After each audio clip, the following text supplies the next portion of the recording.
Welcome to the Next Level Life podcast with Christine Corcoran. This podcast is made for the powerhouse businesswomen who are ready to ignite their fullest potential. This is where we will dive deep into the mindset breakthroughs and sprinkle in some kick up the butt motivation so you can scale your business with confidence and clarity. Whether you're craving more income, impact, or inspiration, this podcast will be your ultimate resource for all things next level. Listen in as we have authentic conversations with game-changing female entrepreneurs as we reveal the secrets on what it takes to rise and thrive. So go ahead, ignite your inner fire, and let's get you taking massive aligned action. Are you ready to elevate? Let's go.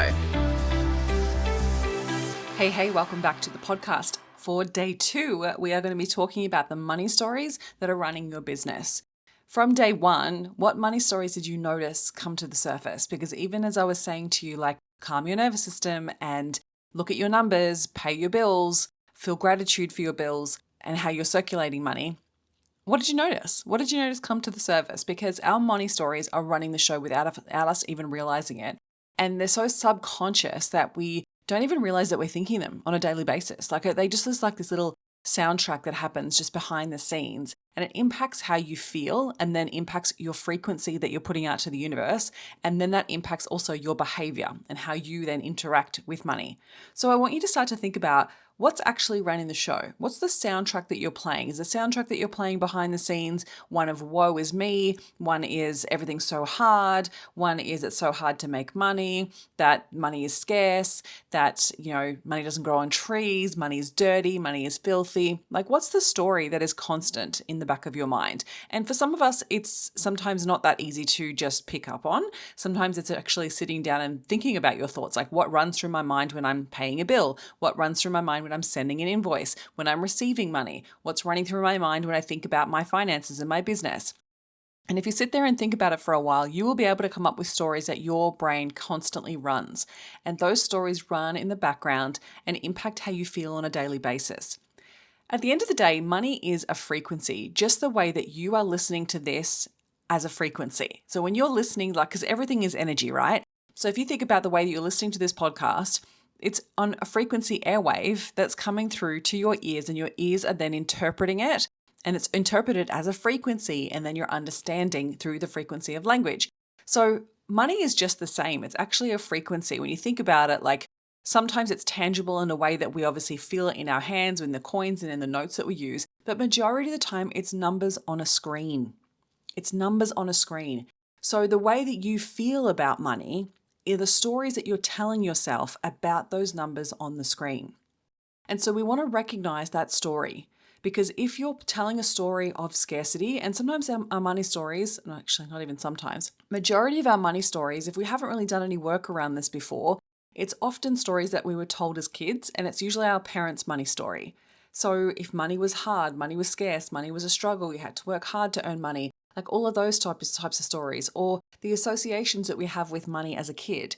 So if money caused household problems, if there was arguments about money, if it caused stress, if it was something that was not talked about, right? It creates a level of avoidance with money. We really want to start to identify, like, what's the story running behind the scenes that's impacting how I think, feel, and receive, and act, and behave, and manage money. Like, all of it is so tied into those money stories. And then that causes an emotional response. And then that emotion then drives our behavior. So if you have a money story that it's not okay for you to receive money, or that you don't deserve to have a lot of wealth, or that you have to work hard to earn money, then you will constantly have to keep proving yourself. This is a story that I've absolutely worked on shifting in my journey, because money was something that was a struggle when I was a kid. Like, it was absolutely one where we had feast and famine going on in our household. My parents were farmers, and so there will be times in the year that we were flush with cash, and there were other times in the year where it was really sparse. So we felt it. We felt that feast and famine. We constantly had that story of, like, we can't afford that, right? And then there'd be days when mum would justify it, and she would say things like, but we really need it. And so I'd learn to then justify money as an adult. And I'd spend things on things I don't really actually need, but I'd justify it. And also, when I started my business, I had the ups and downs, absolutely, of feast and famine in my business. And I recognized that was because it was familiar. It was a constant story that ran in the back of my mind. I also had a money story around not being good with numbers, which came from high school. So there's usually multiple stories happening, right? Multiple stories that happen that impact how you then interact with money. So what we want to do first is just start to unpack all of those stories, get them out of your head and onto paper, and ask yourself, whose stories are these? Are they my stories? Are they my parents' stories? Are they my friends' stories? Are they stories that I've picked up from movies or television or songs? Our money mindset is impacted in all of these areas. And we want to start recognizing whether these thoughts, which become stories, which become then belief systems that we hold to be true, we want to recognize whether they're serving us or not. Because if they're not serving us, we get to change them. The way that we have neuroplasticity in our minds, we rewire our brain, we can change our thought patterns, which then changes how we feel, which then changes the behaviors and how we interact with money. So I want you just to unpack what's a common belief system that you've had recently, or just a story that you've been telling yourself. And usually then what I'd love to do is just sit with it and be like, okay, is this true? Like, is this true 100% of the time? And majority of the time when I ask that question, at first it feels like it's true, but then secondary, when you go into it, you're like, is it true 100% of the time? It's usually no, right? And then we go, okay, so how do I feel when I think about this or tell this story? And then we recognize the emotion that's been driving our behavior. And so then when I feel that, how do I behave?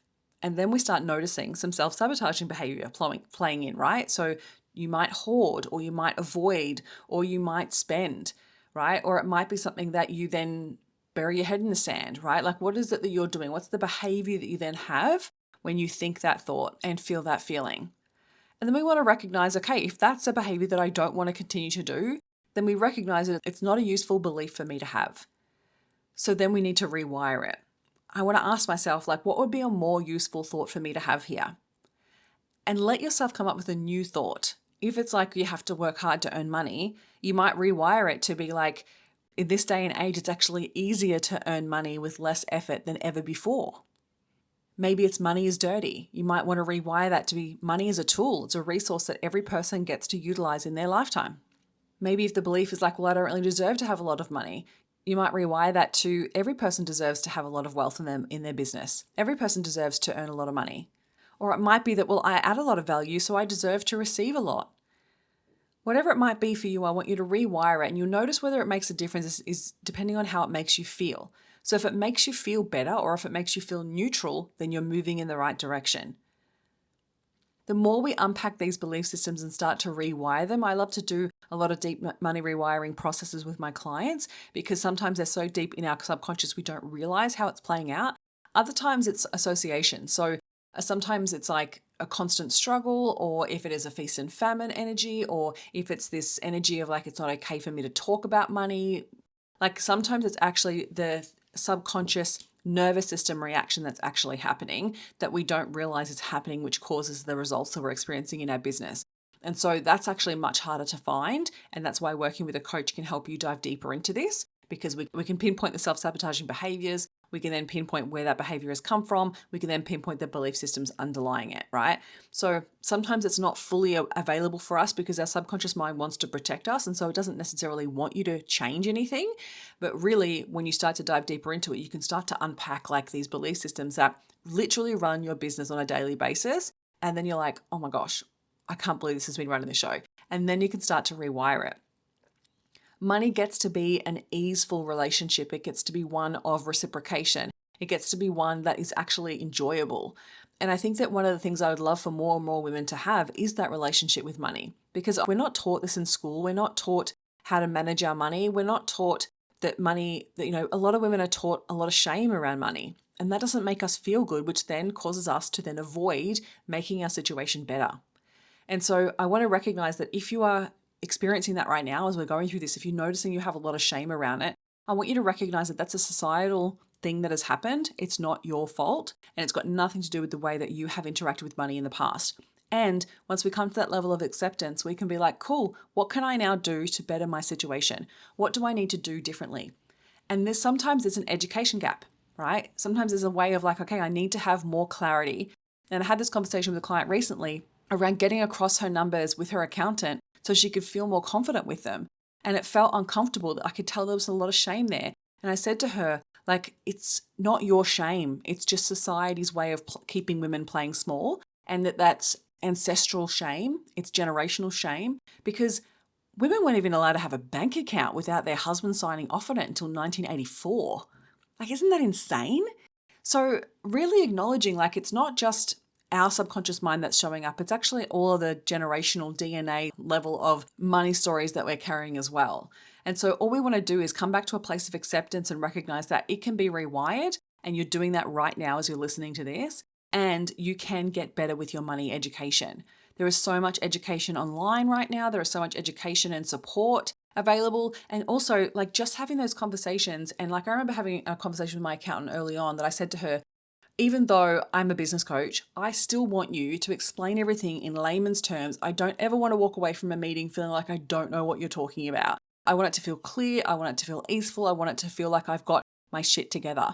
And so when I did that, it gave her permission to fully explain everything, which then that's the relationship that we've had moving forward. Like, it's so much more enjoyable because she's not shaming me as well for not knowing the jargon that they use, right? And so I want you to find a way to make your situation with money better. And it starts with your money stories. If this is the deep work that you would love to do, I have an actual resource that you can dive into. There's a link in the show notes for my 30-day money rewiring process. It's an audio program that you can listen to just like this as a podcast, and it's over 30 days because it does take time to rewire your belief systems and to shift from scarcity to abundance. So if you want to dive into that, it's a really detailed, really effective program that is 30 days. The investment for this is $49. I want you to check that out in the link in the show notes as we continue to dive through this over the next few days. And tomorrow we're going to talk about the 7 stages of the frequencies of wealth, because it's actually tapping into your worthiness. We're going to talk about your self-worth. We're going to talk about building trust and having a relationship with money that flows, and then start stepping into actually elevating your frequency. Come and join me for tomorrow. Thank you for listening. And if you've found any value out of this episode, make sure you hit the follow button so you get access to the episodes as soon as they are live. And make sure you come hang out with me on Instagram. You can find me at @ChristineCorcoran_coach. Have an incredible week.